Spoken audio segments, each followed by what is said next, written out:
Les quiero presentar al doctor Jesús Armando Félix Leiva. Él, como presidente de la Sociedad Mexicana de Radioterapeutas, va a estar compartiendo uno de sus grandes expertise, que es el manejo del cáncer de próstata y cómo lo tenemos que estar adaptando en el momento actual. Muchas gracias a todos y bienvenido, doctor Armando. Adelante con su presentación.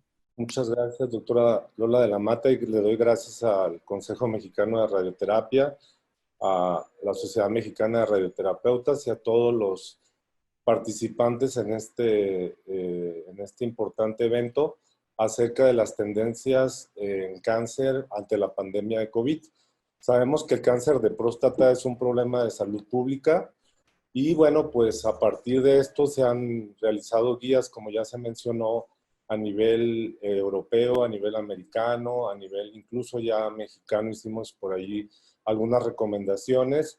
Y bueno, la última fue la del Organismo Internacional de Energía Atómica. Puse esta imagen en inglés en donde se ve que el 1 de abril en la revista de Avances en Radioterapia se dio una visión, o se da una visión del manejo de pacientes con cáncer de próstata ante la pandemia de coronavirus, y aquí hay un marco muy importante que se llama marco RATS, en donde podemos decidir si el paciente se queda en observación, en vigilancia activa o se difiere el tratamiento. Sabemos que además de la cirugía, el cáncer de próstata se trata eminentemente con radiación, y en la terapia oportuna en algunos casos, como ya lo mencioné, puede estar la observación, la vigilancia activa o el diferimiento del tratamiento. Cuando es clínicamente apropiado, la reducción de visitas hospitalarias podría conservar los recursos hospitalarios que están limitados, por ejemplo, en nuestro país, los equipos de protección personal para uso de los trabajadores de la salud, que deberán atender a la gran cantidad de pacientes. La decisión de tratar a un paciente con cáncer, porque el cáncer no espera, y salvar una vida en un momento de pandemia con recursos limitados, representa un fenómeno clínico sin precedentes. En estas circunstancias, las pautas para el manejo del paciente que presentan cáncer de próstata son muy valiosas. Y en este sentido me basé básicamente en dos referencias que son las recomendaciones que hace el ESMO y las recomendaciones que salieron en la revista de Avances en Radioterapia. Y en este sentido, el marco RATS implica disminuir el rango de visitas, evitar la radiación en pacientes seleccionados, diferir la radiación o irnos hacia el hipofraccionamiento. Entonces, podemos establecer los parámetros para aplicar este marco RATS y poder decidir qué paciente con cáncer de próstata se trata o no se trata. Desde el punto de vista de prioridades, el ESMO ha hecho una clasificación de prioridades de visitas al hospital, y ellos ponen como prioridades de visitas al hospital aquellos pacientes de primera vez que son sintomáticos o pacientes con enfermedad metastásica de alta carga tumoral, que probablemente tengan una progresión rápida, que tengan síntomas o complicaciones, tales como compresión de la médula espinal, sangrado, retención aguda de orina, hidronefrosis, o pacientes de primera vez con variante metastásica y agresiva y cáncer de próstata de células pequeñas, o pacientes que tengan efectos secundarios graves del tratamiento sistémico continuo, síntomas que no puedan manejarse mediante consulta telefónica.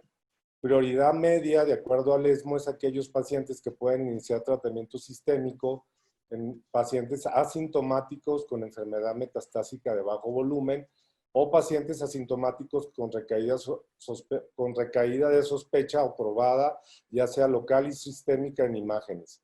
Ahora, la baja prioridad de visitas al hospital son aquellos pacientes que están bajo tratamiento con bloqueo androgénico total o otra terapia antiandrógeno, con una enfermedad estable y prolongada. Sabemos que la telemedicina es el futuro, quizás, o por lo menos en estos tiempos, en los pacientes que están bajo vigilancia.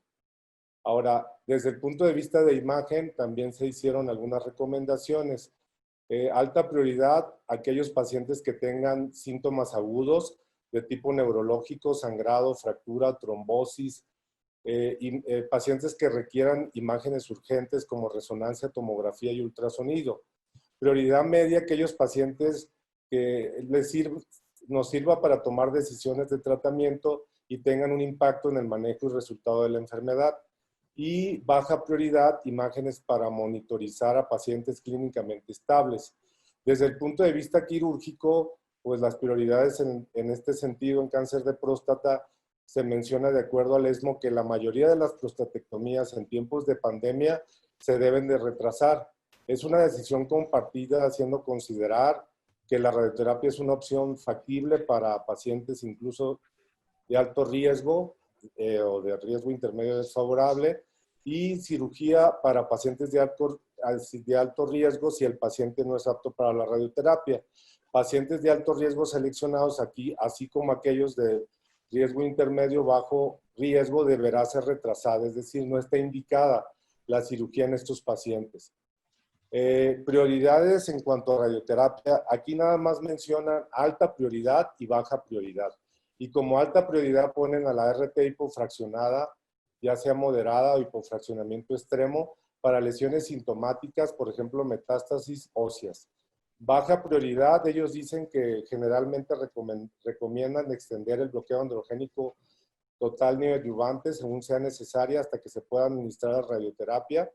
Baja prioridad a los pacientes de riesgo intermedio de alto riesgo, RT hipofraccionado, baja prioridad RT al drenaje linfático o solo si hay afección ganglionar o cuando vamos a emplearla como radioterapia de salvamento. De acuerdo a las guías de la NCCN, sabemos que pues, existen diferentes modalidades, protracciones y dosis de acuerdo al riesgo. Entonces nosotros vamos a decidir qué esquema vamos a darle al paciente, de preferencia hipofraccionamiento moderado o hipofraccionamiento extremo.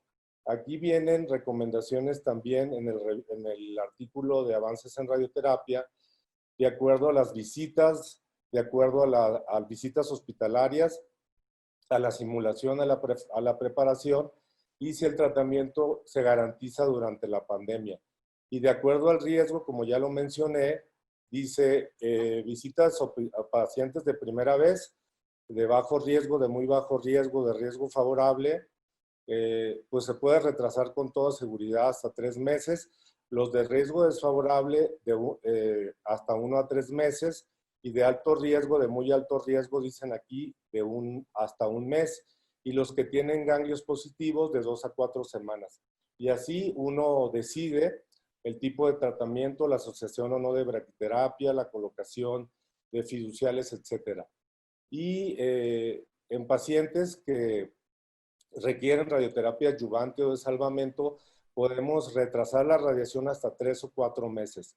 En enfermedad oligometastásica, depende de la carga, si es de alta carga, como ya lo mencioné, si está sintomático, no se debe retrasar y debemos de dar radioterapia o asociado no a bloqueo androgénico total y podemos dar de 1 a 3 fracciones. Y cuando tenemos pacientes con baja carga tumoral, podemos retrasar el tratamiento hasta 4 a 6 meses si se da bloqueo androgénico total.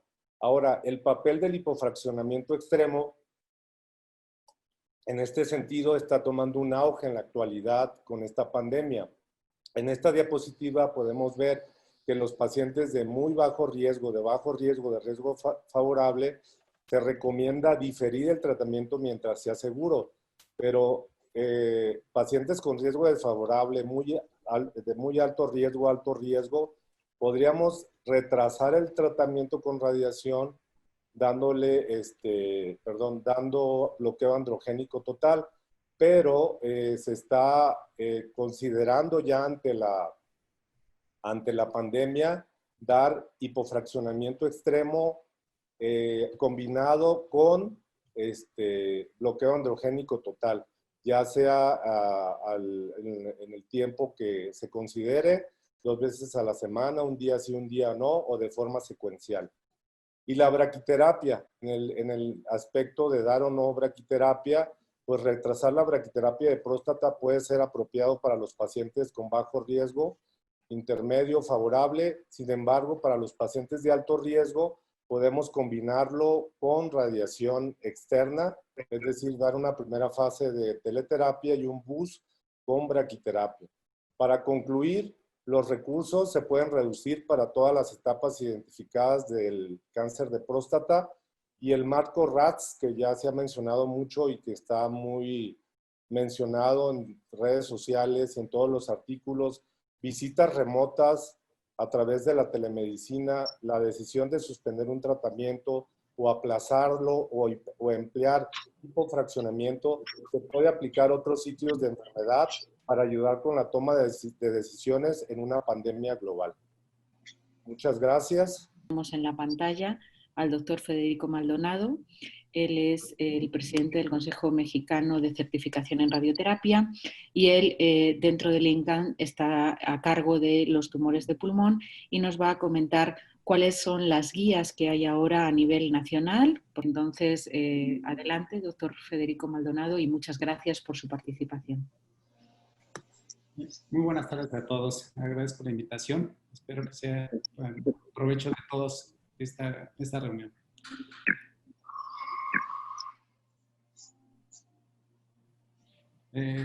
Como preámbulo, sabemos que aquellos pacientes en esta nueva época de pandemia, en Italia de 3.200 pacientes que fallecieron por coronavirus, el mayor factor de riesgo encontrado en ellas fue hipertensión, posteriormente diabetes y cardiopatías, y en tercer lugar, 20% tenían el antecedente de cáncer. Entonces, de manera global, observen en la gráfica, por favor, la probabilidad de presentar eventos severos se dispara bastante en los pacientes que tienen cáncer, hasta tener un riesgo de 3.5. Un paciente que no padece cáncer puede tener la presentación de complicaciones agudas por coronavirus hasta 47 días. Un paciente con cáncer en 13 días está ya bastante complicado. Los pacientes que tienen cáncer presentan peor pronóstico y mayor riesgo de presentar eventos severos por infección de coronavirus.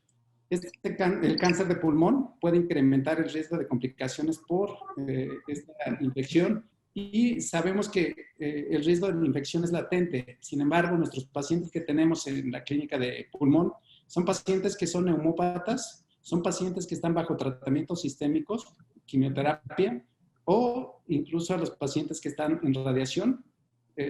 La neumonía inducida por radiación también puede ser un factor de riesgo para contraer esta enfermedad. Vamos a intentar contestar estas preguntas en el transcurso de esta charla. ¿Cómo tratar pacientes con cáncer de pulmón durante la pandemia de COVID? ¿Cuáles son los retos en radioterapia? Muy importante valorar riesgo-beneficio, el riesgo del paciente de contraer la infección contra el riesgo de la progresión de la enfermedad, y debemos evaluar si el tratamiento debe iniciarse o retrasarse y si es así, por cuánto tiempo. La semana pasada, el miércoles, hicimos una tomografía de simulación de un paciente. Observamos infiltrados periféricos. Asintomático el paciente, con la tomografía lo enviamos a prueba, salió positiva. Entonces, una ventaja que tenemos en los servicios de radioterapia es que la tomografía la podemos usar como tamizaje en nuestros pacientes. Se recomienda que los pacientes con cáncer de pulmón pudieran tener una prueba inicial en ellos. Pero en los pacientes con prueba de hisopo negativa y nuevas opacidades, después de la tomografía, si no es sospechosa y es muy elevada la clínica, incluso recomiendan el uso de broncoscopía. Insisto mucho porque en nuestros servicios, en este caso lo viví la semana pasada con una paciente, pero igual, si tenemos radioterapia guiada por imagen y tenemos la fortuna de hacer CONBIM diario, ahí podemos hacer un tamizaje preciso para nuestros pacientes que estamos atendiendo. Tenemos, así como tenemos en radiobiología las R's asociadas a radioterapia, ahora hay una propuesta de 4 nuevas R's en la era de coronavirus. Cuidado virtual, incluso telemedicina. Estamos en el hospital, estamos tratando de diferir consultas de seguimiento, solamente primera vez y pacientes con urgencias son prioridades. En la medida de lo posible estamos tratando de retrasar que el paciente acuda al hospital. Debemos tener la propuesta de un tratamiento con radiación que sea prudente, pero contundente. Es decir, vamos a analizar en lo subsecuente cuáles son las recomendaciones para actuar y cuáles para la siguiente R, que es retrasar con radiación. Es posible de acuerdo al padecimiento.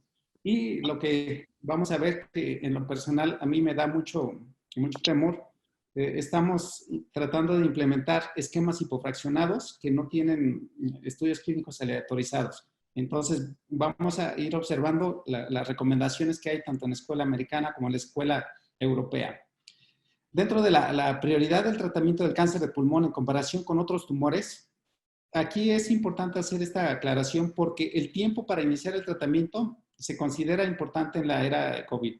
En el Reino Unido, de 50,000 pacientes que se presentan al año con cáncer de pulmón, más del 50% van a requerir tratamiento con radioterapia. Entonces, es muy importante definir en qué momento vamos a proponer al paciente que acuda a radiarse. Sabemos que el alfa-beta tumoral del cáncer de pulmón es alto y esto implica un rápido crecimiento tumoral. Por lo tanto, es de las neoplasias donde debemos tener mayor presencia. Todos los regímenes que están constatado que tienen un beneficio de supervivencia deben mantenerse y priorizarse siempre que sea posible. Quiero hacer un especial énfasis. Se recomienda usar regímenes hipofraccionados, pero aquí le agregaría para nuestro país en sitios que tengan la experiencia adecuada. Hacer esto sin un control de calidad óptimo creo que puede ser deletérea y podríamos faltar al famoso primum non nocere.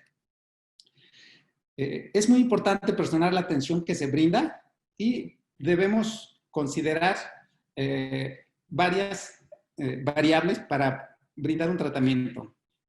Analizar geográficamente el alcance de la enfermedad, de la epidemia. Debemos tener la valoración de la capacidad de la estructura de salud local. No es lo mismo aquí tratarse en la Ciudad de México a tratarse en Tabasco. Riesgo de infección para el individuo, los factores inherentes a la enfermedad, como es el estadio del cáncer, las comorbilidades de los pacientes, la edad y específicamente en el punto que a todos nos atañe, detalles del tratamiento. Empecemos con lo que nos dicen las guías. La Sociedad de Radioterapia Europea y Americana marcan para estadios 2 y 3 de cáncer de pulmón de células no pequeñas prioridad muy alta el inicio de un manejo. Igual para la Sociedad de Oncología Europea solamente definen 3 grupos: riesgo, prioridad alta, intermedia y baja. En cáncer de pulmón de células pequeñas, etapa localizada, prioridad muy alta. En la etapa 2 o 3 inoperables, donde se contraindica la quimioterapia, igual para la Sociedad de Oncología es alta. Nuestras guías específicas de radioterapia no lo mencionan. Y el estadio 1, igual principalmente con SBRT, se marca como alta y para ESMO como una prioridad intermedia. Paliar, creo que todos tenemos esa premura, tratar de ayudar a disminuir las molestias a los pacientes, en mi opinión igual, alta, prioridad alta.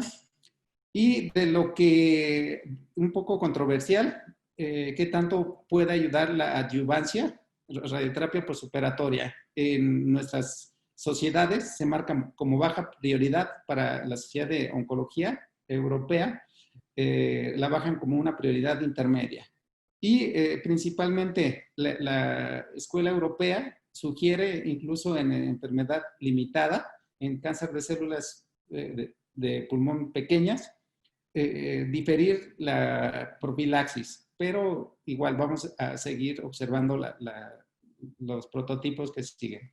Para la escuela canadiense, esta guía está muy, muy bien hecha. Cerca de Ontario tienen un centro y nuevamente de lo que baja prioridad es irradiación craneal profiláctica. Creo que eso en enfermedades extensas sobre todo, no hacerla. En este momento, no hacerla.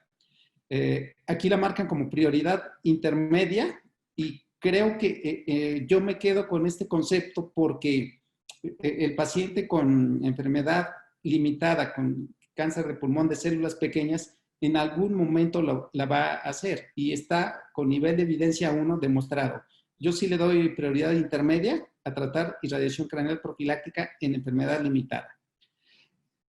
Igual, dentro de prioridad intermedia, tenemos pacientes con cáncer de pulmón, células pequeñas, enfermedad extensa, radioterapia paliativa y la enfermedad etapa clínica 3 o 4 de cáncer de células de pulmones no pequeñas. Alta prioridad, igual creo que aquí no hay mucho, no difiere mucho las escuelas. Etapa 1 y 2, creo que la SBRT, esto va a apoyar el auge de la radiocirugía extracraneal. Creo que por logística, en este momento creo que es una mejor opción para muchos pacientes por todo el riesgo que conlleva el manejo quirúrgico desde la intubación, desde el riesgo de contraer la enfermedad. Creo que en este momento nuestra especialidad va a tener bastante auge, específicamente en lo que es radiocirugía extracraneal. Vamos a definir igual por prioridades y como alta prioridad, nuevamente reiterativo, pero creo que es una opción muy buena ahorita la radiocirugía extracraneal. Si yo fuera un paciente en este momento a mi edad y tuviera que decidir entre operarme o radiarme, en este momento yo decidiría tratarme con radiocirugía. En estadio 1, el escenario curativo para los pacientes no quirúrgicos con un buen estado funcional o aquellos pacientes quienes sean referidos por el cirujano durante la pandemia, estos son los pacientes ideales. ¿Qué modalidades de fraccionamiento se sugieren? Igual, está muy interesante el análisis que se hace de los fraccionamientos. Si tiene la experiencia suficiente un centro, en tumores que están más allá de la pared del tórax de 2 centímetros, sugieren una sesión única de 30 a 34 grays. Sin embargo, para quienes hemos visto toxicidad en pared costal, es temerario cuando sea menos de 1 centímetro. Por lo tanto, se recomiendan, si tuviera yo la oportunidad, yo me reservaría mucho una sola sesión. Incluso preferiría usar 54 grays en 3 sesiones. ¿Qué es el régimen preferido para tumores periféricos a mayores de 2 centímetros? 54 grays en 3 fracciones o para tumores que están cercanos a las estructuras centrales, 48 grays en 4 sesiones. En tumores centrales, igual no tenemos los datos maduros, pero pueden emplearse 50 a 55 grays en 5 fracciones y pues el esquema clásico de 60 grays en 8 sesiones, principalmente en el Reino Unido. En cáncer de pulmón de células no pequeñas, estadio 2 o 3, si el tratamiento va a ser con quimioterapia concomitante, aquí sí, la mayoría de expertos recomiendan no modificar la dosis convencional de 60 a 66 grays con 2 grays diarios. Los pacientes que no sean candidatos a tratamiento concomitante, aquí se recomienda mucho el tratamiento secuencial y aquí si no hay concomitancia con quimioterapia, se sugiere esquemas hiperfraccionados como 60 grays en 20 fracciones, 50 en 20 o 40 grays en 15 fracciones. En el instituto se empleó un tiempo 50 grays en 20 fracciones y el riesgo de neumonitis fue muy alto. Por lo tanto, insisto mucho en la frase que dije al inicio, estamos empleando esquemas hipofraccionados que no tenemos la certeza de la evidencia para soportarlos en este momento, pero actualmente son las recomendaciones. Si el paciente no es candidato a tratamiento con quimioterapia y solo recibirá radiación, igual aquí es donde más se recomiendan esquemas fraccionados, de 60 Grays en 15 sesiones, 60 Grays en 20 o 55 en 20 Grays.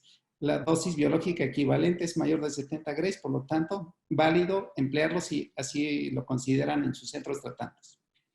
El cáncer de pulmón de células pequeñas en enfermedad limitada, el tratamiento con intento curativo en estos pacientes con manejo concomitante es un papel fundamental para determinación que impacta en la supervivencia, por lo que aún en el escenario de la contingencia se sigue prefiriendo el tratamiento estándar.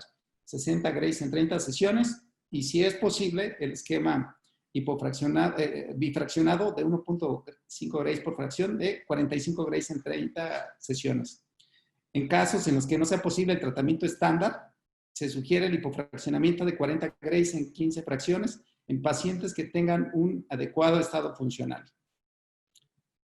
En ambos tipos de cáncer de pulmón, en el escenario paliativo, diario recibimos pacientes con enfermedad ósea metastática, por lo tanto, creo que aquí sí es prioritario mejorar la calidad de vida de los pacientes. En la mayoría de los consensos se toma como prioritario el inicio en este contexto. En escenarios como síndromes de vena cava superior, hemoptisis, síndrome de compresión medular, dolor óseo, cualquier afección potencialmente mortal susceptible de radioterapia paliativa, se proponen tratamientos hipofraccionados. Recomiendan 8 a 10 Grays en una fracción, 17 Grays en 2 fracciones o 20 Grays en 5 fracciones. En lo personal, de emplear 30 Grays en 10 sesiones, actualmente estoy prescribiendo 20 Grays en 5 sesiones en la mayoría de pacientes con dolor óseo por enfermedad ósea metastática. Y pues estos esquemas han mostrado mismo beneficio en el manejo de síntomas que esquemas alargados como 30 Grays en 10 fracciones. Dentro de la prioridad intermedia de tratamiento, aquí sí incluye mucho el criterio de cada médico tratante. Los pacientes que hayan tenido ganglios intestinales positivos o que hayan quedado con bordes positivos, se debe analizar si se otorga quimioterapia y si es posible diferir hasta 3 meses después de la cirugía. Si se da radioterapia, aquí no se recomienda hipofraccionar y la dosis convencional para N2 o para bordes positivos abarca de 50 a 60 Grays con fraccionamiento convencional. Radioterapia profiláctica en enfermedad limitada no se modifica con hipofraccionamientos. Si es posible preservar hipocampos, lo seguimos haciendo y no se recomienda modificar este esquema. Consolidación a tórax en cáncer de pulmón de células pequeñas, en enfermedad extensa que responden al tratamiento inicial, la radioterapia de consolidación mejora la supervivencia libre de progresión. Igual, analizar condiciones del paciente, condiciones de la enfermedad, condiciones de la contingencia. Y si analizamos que puede haber beneficio de tratar a un paciente, podemos sugerir un hipofraccionamiento de 20 Grays en 5 sesiones sobre otros regímenes. Los pacientes que con baja prioridad de tratamiento, aquí sí, totalmente de acuerdo en lo personal, si un paciente con enfermedad extensa que responden a tratamiento inicial, ahí yo me esperaría y vigilaría con resonancia magnética. Consideraciones especiales de tratamiento en pacientes con COVID-19 positivo. En caso de que un paciente con cáncer de pulmón presente una prueba positiva y aún no inicie tratamiento, se sugiere posponer hasta que se negativice la prueba. Los europeos son más estrictos, recomiendan posponer 28 días el tratamiento para reiniciarlo y, de ser posible, con 2 pruebas positivas con 1 semana de intervalo entre cada una, para retornarlo al tratamiento. En el En los casos en que se trate de un manejo radical que implique aumento en la supervivencia global, no se recomienda retrasar el tratamiento por más de 4 semanas. Y si un paciente ya inició el tratamiento con radioterapia, pero presenta síntomas, se debe suspender el tratamiento 14 o hasta 28 días, de acuerdo a la recomendación europea, pero siempre y cuando se negativice la prueba. En las etapas clínicas 1 y 3 en cáncer de pulmón de células no pequeñas o en enfermedad limitada de cáncer de pulmón de células pequeñas, se debe valorar la suspensión del tratamiento con radioterapia, pero esto es un punto de controversia. Comentábamos antes de la sesión, ¿qué pacientes positivos continuar el tratamiento? Creo que es mucho riesgo exponer al personal de salud, exponer un equipo. Es una infraestructura bastante complicada, pero una mejor organización nos va a ayudar a definir bien si en algún momento va a ser posible tratar pacientes positivos. Los factores a considerar para suspender o no el tratamiento radical de pacientes con cáncer de pulmón son la severidad de los síntomas, severidad de síntomas asociados a la enfermedad por coronavirus, síntomas del cáncer de pulmón y de acuerdo a la capacidad institucional, y en este caso diría yo capacidad de todo nuestro país. Unas consideraciones especiales en la era de coronavirus: no se recomienda el cambio de estrategia de tratamiento en tumores con mutación positiva o aquellos pacientes susceptibles de inmunoterapia. En caso de que deba otorgarse tratamiento hiporfraccionado, los máximos hiporfraccionamientos recomendados en cada caso son los que ya hemos estado mencionando para que los recuerden. Y lo más importante, tratar a los pacientes de la mejor manera posible, según en el sitio donde nos encontremos, los recursos con los que contemos y sobre todo sana distancia para minimizar riesgos, mantener a los pacientes del hospital tanto como sea posible. Y el punto más importante, personalizar la atención, balanceando riesgos y beneficios de manera individual. Muchas gracias. Wow, muchísimas gracias, doctor Maldonado. Creo que ha sido una muy buena presentación, muy amplia. Como siempre, ¿no? Uno habla de cáncer de pulmón, pero cada uno hablaríamos de 10 pacientes diferentes con un mismo cáncer de pulmón. Hoy más que nunca y con el COVID vamos a hablar de un manejo personalizado de nuestra medicina y de nuestros pacientes. Vamos a pasar ahora a la presentación de la doctora Michelle Villavicencio. Ella es la representante del Comité de Educación de la Sociedad Mexicana de Radioterapia.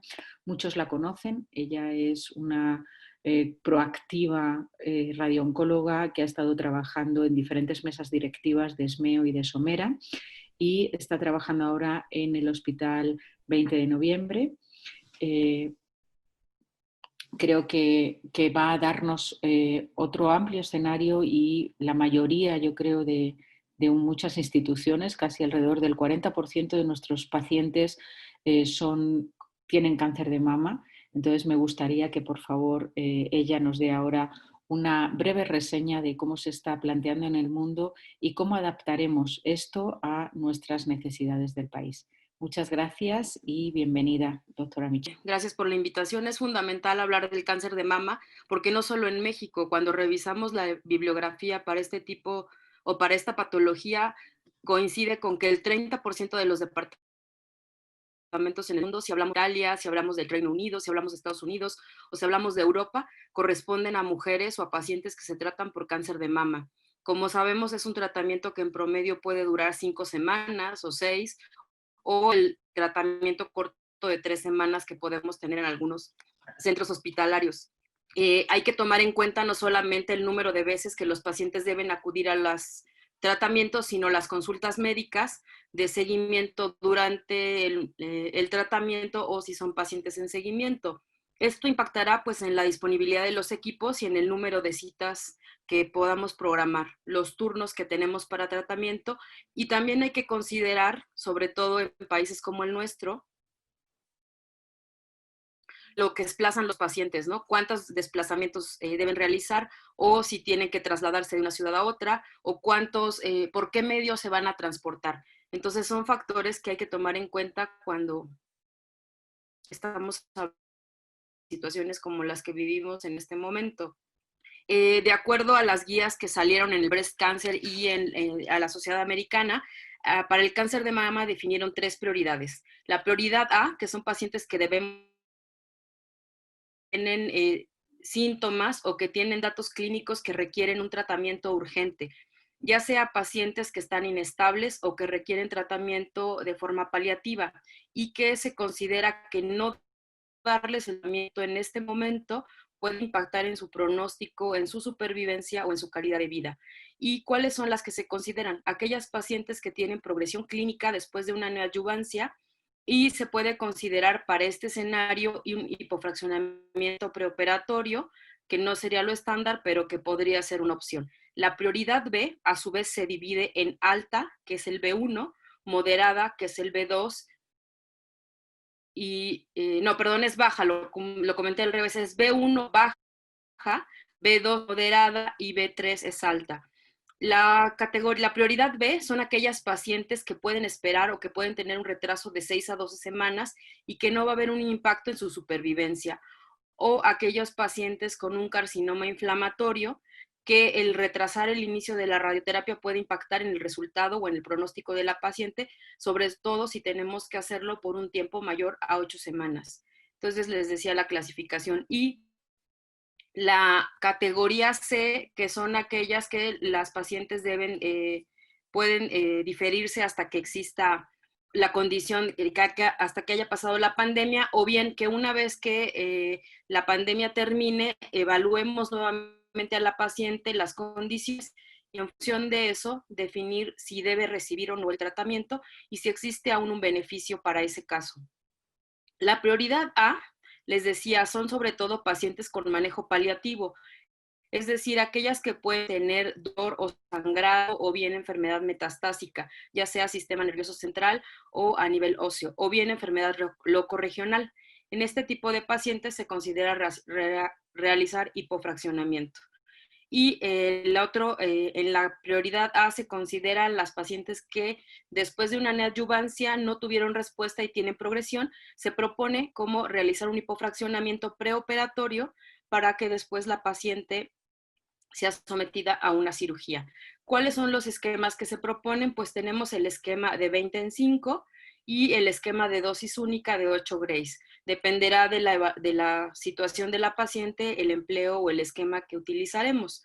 Hablando de la prioridad B, aquí les hablo de la B1, sobre todo para el carcinoma inflamatorio, que lo consideran el B1, utilizan 4 escenarios. El carcinoma inflamatorio con o sin cirugía, que será manejado con radioterapia postmastectomía, con o sin cirugía. Los pacientes con ganglios positivos, triple negativo o que tienen enfermedad con HER2 positivo, con o sin cirugía, ya sea conservadora o radical, se sugiere ciclo mamario o esquemas de hipofraccionamiento. El B1 es en pacientes postmastectomía que tienen 4 ganglios positivos, se considera otorgar radioterapia postoperatoria. Y el otro B1 son aquellos pacientes que después de neoadyuvancia y de cirugía tuvieron ganglios positivos, se considera dar manejo con ciclo mamario. En el escenario B2 se propone a las pacientes con radioterapia postmastectomía que tuvieron 1 a 3 ganglios positivos, valorar radioterapia con un esquema de hipofraccionamiento, o bien pacientes con ganglios negativos pero que tienen un triple negativo o un HER2 positivo con o sin cirugía conservadora, pues darle ciclo mamario. Y en el escenario B2, aquellas pacientes con margen positivo después de una cirugía conservadora, siempre y cuando sea un cáncer invasor, que no sea candidata a otro tratamiento por una comorbilidad o por alguna cuestión que contraindique la quimioterapia, valorar manejo con ciclo mamario. La prioridad B sería aquellas pacientes que tienen margen positivo después de una cirugía conservadora en cáncer de mama, que sea candidato a otro tratamiento, se puede manejar con ciclo mamario, o aquellas mujeres que son menores de 40 años con o sin cirugía, con ganglios negativos, con un factor de riesgo, y aquí consideran a la permeación vascular y a la permeación perineural como factores de riesgo, se puede considerar candidatas a hipofraccionamiento. El B3 serían las pacientes con un ductal in situ, pero receptores de estrógeno negativos o un margen positivo, pues la indicación sería ciclo mamario. Y en la prioridad C serían las pacientes que tienen carcinoma ductal in situ. Se considera que se puede iniciar la hormonoterapia y dejar la radioterapia hasta después de que suceda o que termine la pandemia. Y aquellas mujeres de más de 65 años con etapas tempranas, con ganglios negativos, receptores de estrógeno positivo y HER2 negativo, se pueden dejar con manejo hormonal, con o sin cirugía. En estas hay dos pautas. Una es omitir la radioterapia de forma definitiva, o una vez que termine la pandemia, reevaluar el beneficio y el impacto verdadero. También recordemos que de acuerdo a las estadísticas, sobre todo, por ejemplo, de los grupos italianos y los grupos de China, dicen que en la historia de ellos vieron que las personas que son mayores de 65 años y que tienen comorbilidades, tienen aproximadamente un riesgo de 7% más de tener asociación al COVID SARS-2. Entonces, el grupo de 65 años y sobre todo si tienen comorbilidades, el incremento es importante, entonces hay que tomarlo en cuenta cuando estemos programando a las pacientes. Y que en mama realmente considero que vino a ser un cambio o una revolución que posiblemente en México estaremos viendo en las siguientes semanas. Les voy a hablar ahorita de las consideraciones que hace esta guía, perdón. La primera, hablando de ciclo mamario, se consideran 4 esquemas. El Start B, con la dosis que conocemos de 40 en 15 fracciones, con 5 sesiones a la semana. El canadiense, que conocemos de 42.56 en 16, con sesiones de lunes a viernes. El FAST, que es 28.5 grays en 5 sesiones, con una dosis semanal. Y el que vino a revolucionar, que es el que les comento, es el Fast Forward, que salió aproximadamente a finales de abril en el Lancet Oncology. Y en el grupo, el Reino Unido habla de este estudio. Hablan de 26 a 27 grays en 5 fracciones de lunes a viernes. Y en esquemas de tratamiento post-mastectomía se consideran estos. La dosis de 37.5 en 15, a pared torácica y ganglios. Ellos consideran incluso radiar la mamaria interna, pero con 14 fracciones, es decir, una dosis menos para 35 grays. Y este es el estudio del British Columbia. El esquema chino después de radioterapia post-mastectomía es 43.5 en 15. Aquí ellos también incluyen la pared torácica, los ganglios supraclaviculares y el nivel 3. La dosis de 42.56 en 16, aquí también consideran pared torácica y ganglios, incluida la mamaria interna. Es un esquema de lunes a viernes. Y el último es el de 40.05 en 15, a pared torácica. Y también aquí en este escenario dan una sesión menos a los ganglios. Y en algunos casos valorar el incremento. En lugar de dar 16 en 8 o 10 en 5, están hablando de dar 10 grays en 4. Y en el escenario que tengamos pacientes con margen positivo o algún factor pronóstico, se puede dar una dosis adicional de 2.5 grays adicionales. Y ahora sí les voy a comentar, les decía que en mama me parece que viene un cambio muy importante en la práctica que tenemos, y realmente los estudios que está dando el Fast Forward, que les decía fue publicado en el mes de abril en el Lancet, habla de 3 brazos, incluyeron 4.100 pacientes, y el primer esquema es el que se está utilizando en muchos centros actualmente, que es 40 grays en 15, fueron 1.361 pacientes. El segundo esquema fue 27 grays en 5, fueron 1.367 pacientes. El tercero es el 26 grays en 5, que fueron 1.368 pacientes. Les puse solo una parte de la tabla para que vean que realmente los 3 grupos son homogéneos. El artículo, la verdad es que describe muchas cosas, está muy interesante porque es un estudio de no inferioridad, es un fase 3, y lo que ellos querían demostrar es que comparando estos esquemas, y se demostró que evaluaron no solamente el control local, sino al tener un estudio de 5 años de seguimiento, pudieron evaluar la cosmesis, ¿no? Que es uno de los temas que también nos interesa mucho cuando estamos hablando de mama. Entonces, en el estudio ellos van describiendo cómo fueron los 3 brazos y cómo están los resultados, y la verdad es que la cosmesis el resultado es bueno a 5 años, aunque no era el objetivo primario era el control local, y la verdad es que las tasas de recurrencia realmente son muy bajas y no hay diferencia prácticamente entre los 3 brazos. Entonces, este artículo pues llegó en el momento justo, ¿no? En el momento en el que necesitamos tratamientos cortos para las mujeres. ¿Cuál va a ser? Ellos hablan en el artículo de que eran mujeres T1, T2, N0, que les dieron tratamiento con campos tangenciales solamente, que utilizaron terapia conformal, en algunos casos utilizaron IMRT, sí utilizaron bolus, ellos utilizaron los bolus todos los días, en todos los casos, y realmente lo importante es que incluso tenemos aquí la dosimetría y cuáles son las tolerancias que están ellos utilizando. Por ejemplo, ellos consideran que si el PTB no cumple la restricción, la paciente no debe ser tratada con este esquema de 26 en 5 y debe cambiarse a un esquema de 40 en 15.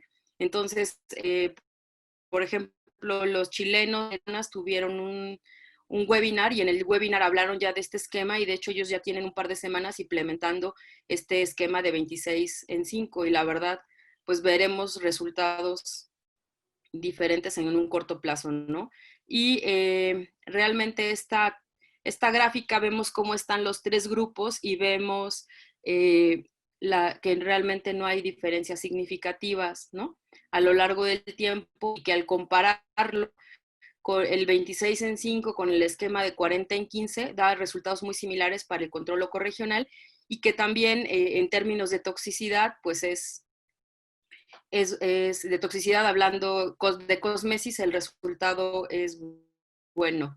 Lo que comentan es que es muy importante ver la dosimetría en corazón, y de hecho van haciendo algunas propuestas de cómo se pueden ir de alguna forma modificando los volúmenes para de esta forma garantizar que la cobertura en el PTB la estemos cumpliendo, ¿no? Y realmente estamos pensando que estas pacientes no van a tener un boost, o lo que se comenta es que en el escenario que tuviera un boost,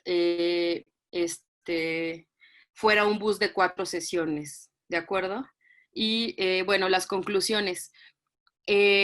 Sabemos que el papel de la radioterapia en cáncer es fundamental para el control local y para la supervivencia, que el esquema de 40 grays en 15 ha sido el estándar en algunos centros y que toxicidad es aceptable. Sin embargo, bueno, tenemos un estudio que coincidió, que es este famoso Fast Forward, y que en el escenario COVID este esquema de 26 en 5 puede ser seguro, y siempre y cuando, que es algo importante mencionar, requiere control de imágenes cada día, ¿no? Entonces, posiblemente algunos centros en México incluso estén en condiciones de implementarlo en breve, ¿no?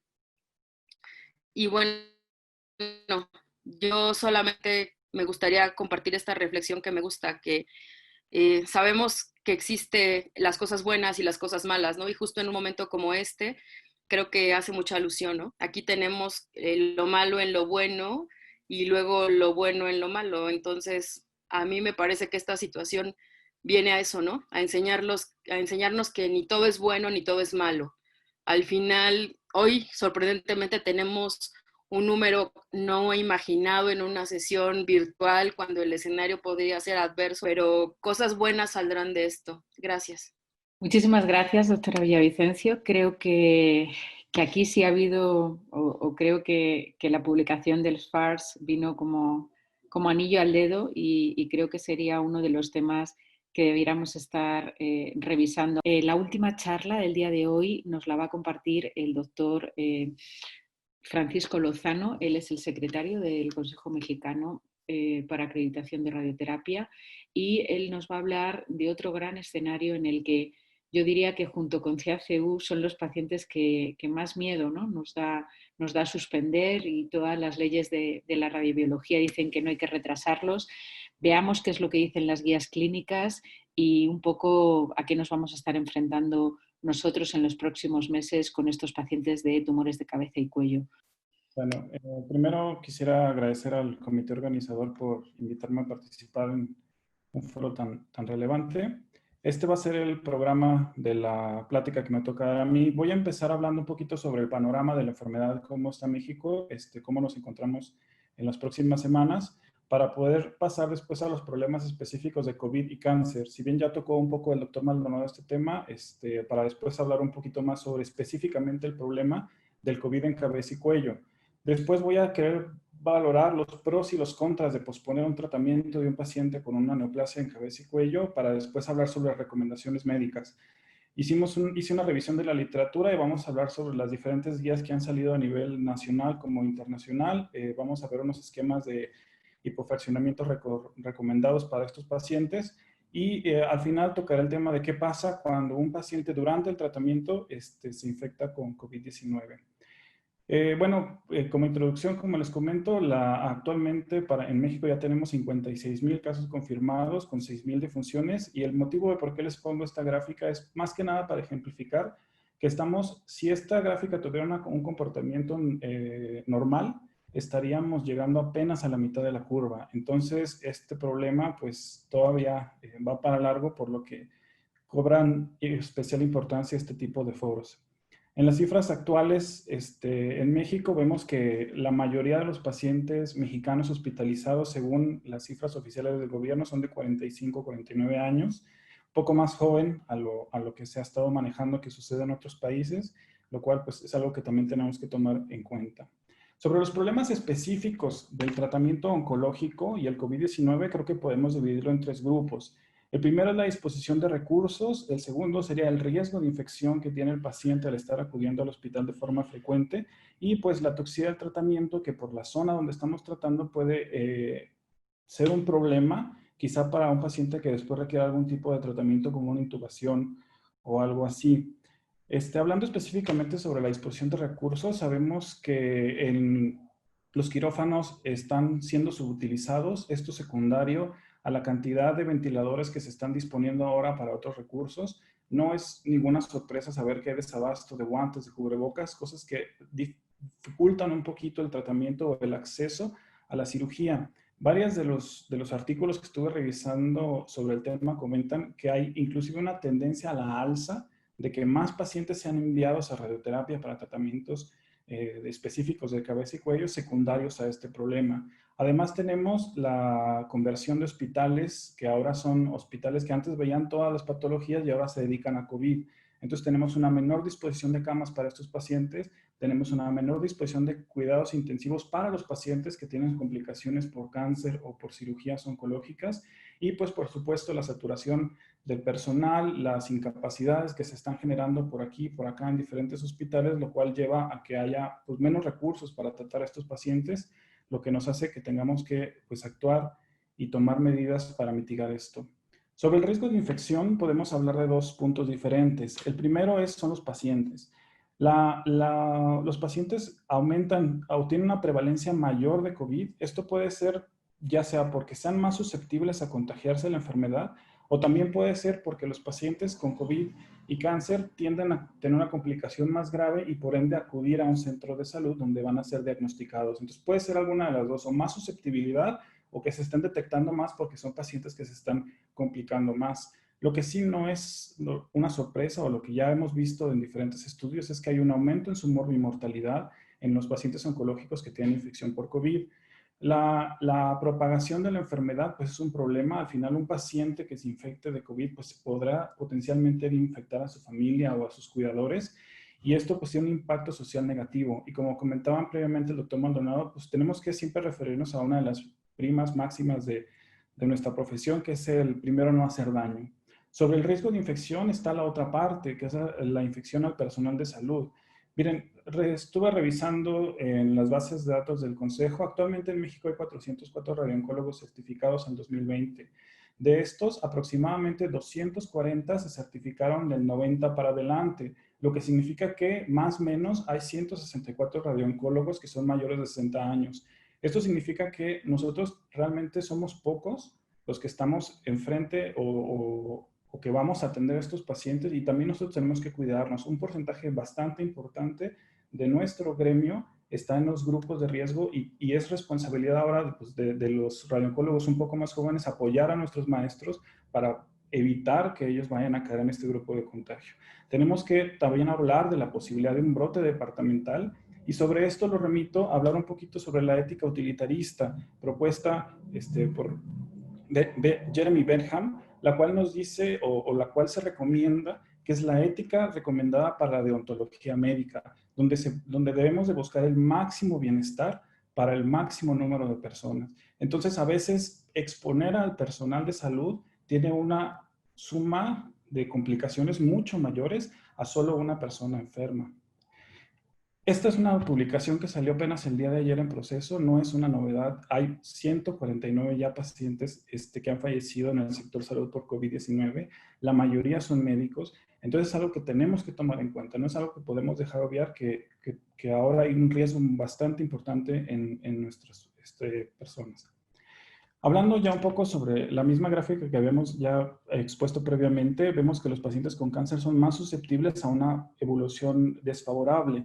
Vemos que los pacientes que tienen cáncer tienen 3 veces más riesgo de complicaciones, y algo que llama la atención es que incluso los pacientes que son supervivientes al cáncer, es decir, pacientes que en ese momento se consideran libres de enfermedad, a pesar de eso, quizá por secuelas de la enfermedad, quizá porque tienen un estado inmunológico alterado por los tratamientos, pero siguen teniendo una evolución más desfavorable a la población que no tiene cáncer.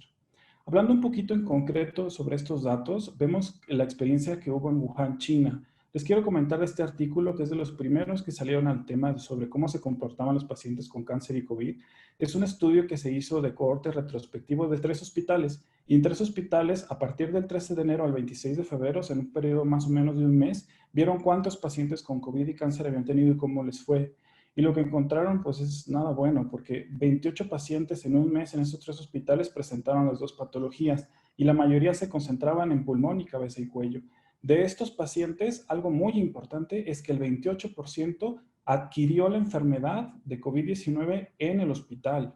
Y de los pacientes que tuvieron COVID, 53% tuvo complicaciones severas, llámese muerte, intubación u hospitalización. Y de los pacientes con COVID, hasta un 28% falleció. Hablando un poquito más de experiencias más recientes en sitios donde la pandemia ha sido más agresiva, les puedo platicar un poquito de la experiencia en Nueva York. Aquí les estoy presentando un estudio retrospectivo de cohorte que se realizó en el Montefiore Medical Center, que es el hospital que pertenece a la Escuela de Medicina de Albert Einstein, donde también en un periodo casi de un mes, del 18 de marzo al 8 de abril, vieron cuántos pacientes tuvieron con COVID más cáncer. Y lo que encontraron en este estudio es que hubo 218 pacientes en solo un mes en este hospital que tuvo las 2 patologías, y unas cifras prácticamente iguales a las de China. El 53% tuvo complicaciones severas, el 28% tuvo mortalidad, y el 61% de los pacientes que fallecieron fueron infecciones potencialmente nosocomiales. Ellos no los documentaron también como los chinos, pero más o menos se da una idea que un porcentaje bastante importante fue en hospital. Y son cifras que no podemos dejar de olvidar, porque tenemos que tener mucho cuidado con nuestros pacientes y con nuestro personal.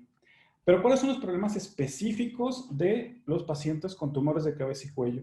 Tenemos que poner una balanza que, por un lado, es una patología altamente sintomática, es una patología que, si no tiene un tratamiento efectivo en tiempo y forma, es invariablemente mortal. Y por otro lado, tenemos que ponderar que hay un mayor riesgo de que el paciente se infecte, y al infectarse por COVID, pues tiene una posibilidad de muerte más pronta de lo que hubiera sido por la patología oncológica. Entonces, esto es lo que tenemos que estar ponderando en cada uno de los pacientes que tengamos que vayamos a tratar con tumores de cabeza y cuello. ¿Cuáles son entonces los pros y los contras de posponer el tratamiento? Los contras, pues, serían la progresión de la enfermedad, el aumento de la sintomatología, el aumento de la mortalidad y el aumento de los costos de los tratamientos. Mientras que los pros de posponerlo, pues, es que disminuye el riesgo de infección de COVID-19 en el paciente. Si el paciente está confinado en casa, pues es 0. Y pues esto a la larga contribuye a aplanar la curva, que nos lleva a un beneficio social. Ahondando un poquito más en los contras, hablando sobre la progresión de la enfermedad, quiero platicar desde este estudio. Si bien ya es un poquito viejo, el estudio ejemplifica a la perfección cómo evoluciona los pacientes de cabeza y cuello al esperar el tratamiento. Es un estudio de cohorte retrospectivo con 61 pacientes, y lo que hicieron en este estudio fue tomar la tomografía del diagnóstico y compararla con la tomografía que hicieron al momento de la simulación. Aquí les pongo 2 ejemplos de la publicación, donde podemos ver evidentemente que este paciente, el que está arriba, no solamente prácticamente duplicó el tamaño del ganglio en cuello, sino que además generó ganglios contralaterales. lo cual tiene impacto en el tratamiento, implica campos más grandes, a veces puede implicar la diferencia entre tratar o no un cuello contralateral. Y vean el de abajo, es un paciente que tiene una lesión aquí submandibular y para el momento de la simulación pues ya estaba tomado el hueso. Entonces obviamente son evoluciones muy diferentes que requieren tratamientos muy diferentes. Viendo un poquito más a detalle, según los criterios de RECIST, en este estudio hasta el 20% de los pacientes les aumentó la etapa clínica en la espera de 28 días o más al tratamiento, mientras que de forma subjetiva, sin utilizar criterios, hasta el 62% tuvieron algún tipo de aumento de volumen subjetivo. Y bueno, de esto hay muchísimo publicado, particularmente en cabeza y cuello, donde vemos que ya hay revisiones sistemáticas del tema, donde está perfectamente documentado que aquellos pacientes que esperan más de 30 días a empezar su tratamiento, pues tienen una disminución en su posibilidad de sobrevivir a esta enfermedad. Si hacemos un análisis más fino de si los pacientes esperan 3 semanas, de 3 a 6 semanas o más de 6 semanas, lo que se ve en las 3 curvas es que pues cada una, entre más tiempo de espera, pues menor es la capacidad o menor es la posibilidad de que el paciente sobreviva a esta enfermedad. Sobre el aumento de la sintomatología, pues esto no viene como ninguna sorpresa para nadie. Una patología oncológica, cabeza y cuello son muy sintomáticas. Los pacientes tienen dificultad, la deglución, dolor, aumento de volumen, destrucción de tejidos aledaños, que todos son de altísima importancia en cuello, y eventualmente obstrucción y disnea. Son problemas sintomáticos que no podemos nosotros dejar de considerar. Sobre la mortalidad, este estudio, a aquellos que quieran tomarle una fotografía, la referencia que estoy poniendo aquí, se los súper recomiendo porque es un análisis que salió en Annals of Oncology hace 2 días. Y este estudio lo que hace es determinar cuánto es el aumento de la mortalidad según diferentes tumores, según edad y según etapa clínica. Y vienen muchísimos tumores en el artículo, pero este artículo, y hablando en nuestra plática concreta que es de cabeza y cuello, vemos en laringe que los pacientes, incluso los más jóvenes, en el grupo de 30 a 39 años y en etapas clínicas pues que son potencialmente curables, como en la etapa clínica 3, tienen hasta un 33% más de posibilidades de muerte cuando no son tratados en tiempo y forma. Entonces es algo que siempre tenemos que ponderar al momento de querer posponer a estos pacientes. Además, tenemos que considerar nuestro entorno, ¿verdad? En México todos sabemos que hay un tiempo de inicio de los síntomas al diagnóstico, luego hay un tiempo del diagnóstico que sea referido al oncólogo, y del oncólogo una vez hay tiempo de espera a que empecemos el tratamiento. Entonces, o sea, al final en México en general tenemos tiempos de espera un poquito más grandes que en otros países. Y bueno, finalmente, otro de los contras es el aumento de los costos del tratamiento, algo en lo cual no podemos dejar de ser sensibles al respecto. Este es un estudio italiano, después de los más recientes que encontré sobre el tema, donde vemos que los pacientes pueden ascender hasta $1.000.000 anuales. Esta gráfica que estamos viendo es lo que cuesta el tratamiento de cavidad oral, orofaringe, hipofaringe y laringe al año. Entonces, ¿y cómo es en el primer tratamiento o cuando requieren tratamiento? Entonces, estamos hablando de patologías que pueden llegar a costar hasta $1.000.000 anuales. Entonces, sí tenemos que tomarlo en cuenta porque evidentemente es más caro cuando el paciente progresa o falla al primer tratamiento. Sobre los pros de posponer el tratamiento, pues tenemos que disminuye el riesgo de infección por COVID. Al reducir la posibilidad de que el paciente se infecte, pues entonces apoyamos a que una enfermedad que es altamente agresiva con esta población, pues no cause la difusión del mismo. Además, como dar seguridad a los cuidadores, a los familiares del paciente, y pues apoyamos a aplanar la curva. ¿Y por qué? Porque los tumores de cabeza y cuello son tratados por muchísima gente. Si bien la radioterapia es la piedra angular de estos pacientes, pues la participación de los cirujanos oncólogos es posiblemente casi igual de importante o igual de importante en muchos subsitios. La participación del oncólogo médico es también muy indispensable, pero también se meten los odontólogos, enfermeros, técnicos, nutriólogos. Hay mucha gente que está involucrada en el manejo de los pacientes de cabeza y cuello. Entonces, si un paciente se infecta, al ser un paciente que le revisamos boca y hay riesgo de aerosol y hay riesgo de transmisión, pues podemos nosotros hacer un brote dentro del equipo que está tratando a este paciente, por lo que son pacientes de mayor cuidado de otras patologías oncológicas.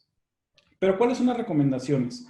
Hay poco publicado hasta ahorita, hay 2 guías internacionales publicadas, una del Reino Unido, la que está aquí del centro, la que fue hecha en consenso por ASTRO y ESTRO, y la nacional que se realizó entre Somera y el Consejo Mexicano de Certificación. ¿Qué es lo que nos dicen estas guías? Hablando primero de la de ASTRO y ESTRO, de la americana y la europea, lo que hacen ellos es que tomaron un panel de expertos, les hicieron un cuestionario y les preguntaron cuál es el tratamiento habitual que hacían para 5 escenarios diferentes. El primer escenario es orofaringe P16 negativo. ¿Cuál es su tratamiento habitual? ¿Qué harían en la etapa temprana de la pandemia, lo que nosotros conocemos como fase 1, fase 2? O la etapa avanzada de la pandemia, que es lo que conocemos como fase 3, que es en la que actualmente nos encontramos. La mayoría de los pacientes, de los radiooncólogos que contestaron esta encuesta, dan 70 Grays en 35 fracciones en un fraccionamiento convencional. Si bien la mayoría dijo que no recomendaba ningún cambio para las etapas tempranas de la pandemia, la mayoría empezó a recomendar un fraccionamiento leve a moderado. Hasta un 70% dijo que cambiaba la dosificación a 2.4 Grays hasta 3 Grays por sesión, dando esquemas de 55 Grays en 20 sesiones. El segundo escenario fue cómo manejarías una laringe esta etapa clínica temprana, un T1B. Igual, la mayoría, como lo hacemos aquí en México, damos fraccionamiento convencional de 2 a 2.2 Grays por sesión. La mayoría o el esquema más recomendado fue 63 Grays en 28 fracciones, aunque yo creo que en México somos un poquito más de dar 70 en 33 o en 35. La mayoría de los radiooncólogos que participaron en este panel dijeron que no harían ninguna modificación en la etapa temprana de la pandemia, pero sí dijeron que en la etapa avanzada de la pandemia hasta el 70% comenzó a recomendar un fraccionamiento un poquito más hipofraccionado, que ya se fueron hasta los 3.2 Grays por sesión. No sé por qué se esté rayando así la pantalla, pero bueno. Sobre el laringe avanzado, ya un T3N1, vemos que en el tratamiento habitual, 70 Grays en 35 fracciones, como lo hacemos la mayoría, los Grays por sesión igual, de 2 a 2.2, como lo hacemos la mayoría, sin cambios a las etapas tempranas, pero sí la mayoría recomendó, hasta un 80% dijo que sí empezaría por fraccionar en 2.2 a 2.8 Grays por sesión y dejando un esquema de 55 en 20 sesiones o 54 en 18 fracciones, que fueron las más comunes. Y finalmente, ya casi el cuarto escenario es un paciente de cabeza y cuello metastásico. El escenario metastásico es donde hubo menos consenso. De hecho, solo el 17%, que fue el que tuvo mayor índice de concordancia, propuso 30 Grays en 10 fracciones. Pero bueno, todos sabemos que las dosis de fraccionamiento en metástasis es bastante variable. En etapas tempranas de la pandemia, aquí sí hubo un cambio. Aquí sí un 17% de los radiooncólogos dijo que empezaría a utilizar esquemas de dosis única, particularmente para dolor o sangrado. Algunos otros empezaron a recomendar 44 en 12 o 20 en 5. Y en etapas avanzadas de la pandemia, incluso para cabeza y cuello, comenzaron a recomendar hasta un 70%, 2.4 a 3 Grays por sesión o utilizando un esquema de 50 Grays en 30 fracciones. Y finalmente, el escenario adyuvante. ¿Cómo manejarías el adyuvante? Bueno, pues en cavidad oral adyuvante, la dosis habitual, lo que normalmente hacemos es de 60 en 30 fracciones o 66 en 33 en fraccionamiento convencional, que creo que es lo más común también en México. En etapas tempranas de la pandemia, la mayoría dijo que no haría ninguna modificación, pero en las etapas avanzadas sí hubo recomendaciones de bajar la dosis, o bueno, más bien hipofraccionar la dosis a 50 Grays en 20 fracciones con aceptación de hasta el 30%. Sobre la quimioterapia, aquí sí hubo un comportamiento más heterogéneo. Cuando se les preguntó sobre las etapas tempranas de la pandemia, prácticamente todo el mundo dijo que sí les daría quimioterapia. Tanto en el escenario, bueno, donde estaba indicado, es decir, en orofaringe, en tanto P16 negativo como positivo, en laringe avanzado o en cavidad oral adyuvante. Y donde también hubo aquí un consenso es que en etapas avanzadas de la pandemia, la mayoría empezó a decir que sí suspendería la quimioterapia. O sea, sí hubo mayor recomendación o fue un poquito más heterogéneo quitar la quimio por los efectos en el sistema inmune en las etapas avanzadas de la pandemia. ¿Y qué hacer durante la infección en el tratamiento? Esto es algo que a mí en lo particular me llamó mucho la atención de las recomendaciones que hacen. La primera que ASTRO dice en su guía es: ¿qué hacemos si el paciente se vuelve COVID positivo antes del inicio del tratamiento. El 80% dijo que no inicies el tratamiento hasta que tengas una prueba negativa o mejore los síntomas. Pero lo que me sorprendió un poquito fue que cuando el paciente ya había iniciado el tratamiento, el 79 al 66% de los radiooncólogos que participaron en esta guía dijo que no interrumpían el tratamiento aún con SARS-CoV-2 con síntomas leves. Y el 80% dijo que no lo suspendería después de las 2 semanas de iniciado el tratamiento. Es decir, cuando el paciente llevaba poquitas sesiones, muchos dijeron, yo sí lo paro. Pero después de avanzado el tratamiento, que ya llevamos más de 2 semanas, yo ya no lo pararía, hablando de síntomas leves. Y cuando el paciente es SARS-CoV-2 con síntomas severos, el 80% coincidió que entonces sí lo suspenderían, lo cual va un poquito pues diferente a lo que venimos comentando.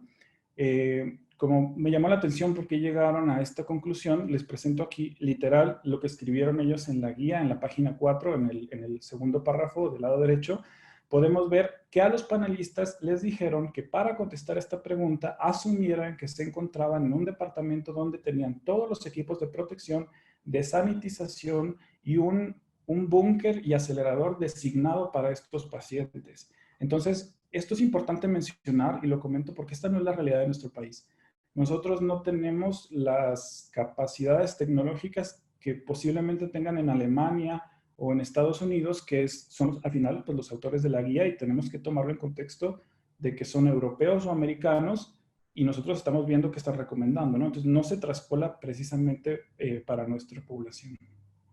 Lo que sí es que si se fijan, hasta el 80% recomendaba. Esto significa que el 20% de los radiooncólogos siempre suspendían, desde el inicio, con síntomas leves, con síntomas severos. O sea, 1 de cada 5 dijo, yo siempre paro. Y paro de 10 a 14 días. Buscando un poquito en el extenso cuál era el argumento de estos radiooncólogos que decían suspender, el argumento fue, primero, la preocupación del empeoramiento de la sintomatología con la toxicidad del tratamiento. Y hay que considerar que si el síntoma es tos, fiebre, y nosotros estamos radiando cuello, pues podríamos llegar a una tos que sea inaceptable. Algo muy interesante es que hay la preocupación de que este paciente puede requerir ser intubado. Si estamos viendo que los pacientes con cáncer hasta un 28% o un 50% se pone grave y una mortalidad del 28%, pues quizá tener el cuello radiado no sea el mejor momento para buscar intubar, y esto pues pone en riesgo ahora hasta el anestesiólogo que esté intentando varias veces intubar al paciente. Y por supuesto, lo que venimos comentando de que aumente el riesgo de infección a otros pacientes y al personal, y en la guía menciona y puntualiza que se hace una mención que la infección del personal pone en riesgo y altera los tratamientos de muchísimas personas. ¿Cuál es la postura nacional? Según la guía que se emitió por el Consejo Mexicano de Certificación en Radioterapia y la Sociedad Mexicana de Radioterapia en conjunto, se determinó al momento de hacer esta pregunta, donde hubo casi 70 personas conectadas y hubo un 100% de aceptación en esta recomendación, es que si el paciente es positivo o portador asintomático, su tratamiento debe ser suspendido. En caso de que un paciente sospechoso positivo o portador asintomático deba continuar el tratamiento, se debe de notificar y solicitar autorización de las autoridades sanitarias locales. La forma de tratar a este paciente debe ser normado por las autoridades locales informadas de lo que se está haciendo. Que esa fue la recomendación que muchos de los que estamos aquí conectados estuvo al momento de redactarlas o de votarlas. Y bueno, algo importante que hay que hacer mención, la guía de manejo de ASTRO, de ESTRO, la misma guía de SOMERA y el Consejo no son documentos que tengan un marco jurídico. Es decir, no son documentos que nos impongan a nosotros cómo tenemos que hacerlo. Cada quien es responsable de su manejo y de sus pacientes. Entonces, ¿qué debemos hacer? Pues siempre debemos de individualizar. México es un país con marcadas diferencias económicas. Hay una disponibilidad de recursos de protección que está bastante mermado. Tenemos que individualizar caso por caso. Cada paciente es único. Tenemos que mantener juicio clínico para determinar si el paciente se le debe o no posponer a su tratamiento, y cada uno es individual y no podemos estandarizar el manejo para todos. Tenemos que considerar adicionalmente hipofraccionamientos. Hay que valorar suspender quimioterapia, particularmente incluso en aquellos que es ya debatible, como pacientes a veces mayores de 70 años, que ya hay metaanálisis que dicen que estos pacientes puede que no se beneficien para nada. Hay que buscar hacer telemedicina, hay que hacer consultas por teleconferencia, hay que posponer seguimientos o estudios de control, siempre individualizando, obviamente. Y muy importante mantener un control estricto de tamiz para el COVID-19. Y esto sería todo por mi parte. Muchas gracias. Muy bien, pues yo creo que ya fue una sesión larga. Damos gracias a Sonrit, que también nos ayudó a todas estas plataformas electrónicas que de forma masiva tienen un costo. Estaremos revisando nuestra plataforma de la página web, que no estaba adaptada para tantos, pero si somos muchos estaremos pensando en todo esto. Y muchísimas gracias a los ponentes por su tiempo, por su dedicación, por los mensajes claros, y a todos los que os unisteis, que nos estáis dando las gracias. Os felicitamos de verdad a todos por haberos estado tomando el tiempo y por estar luchando, ¿no? Como decimos ahora a todos nuestros pacientes, de la mano. No les hemos dejado solos ni un minuto. Yo creo que ningún centro de radioterapia ha cerrado ni un solo día, ni por vacaciones de Semana Santa. Entonces creo que estamos comprometidos en la lucha contra el cáncer. Gracias a todos y nos veremos pronto. Espero que se nos ocurran alguna otra idea en breve.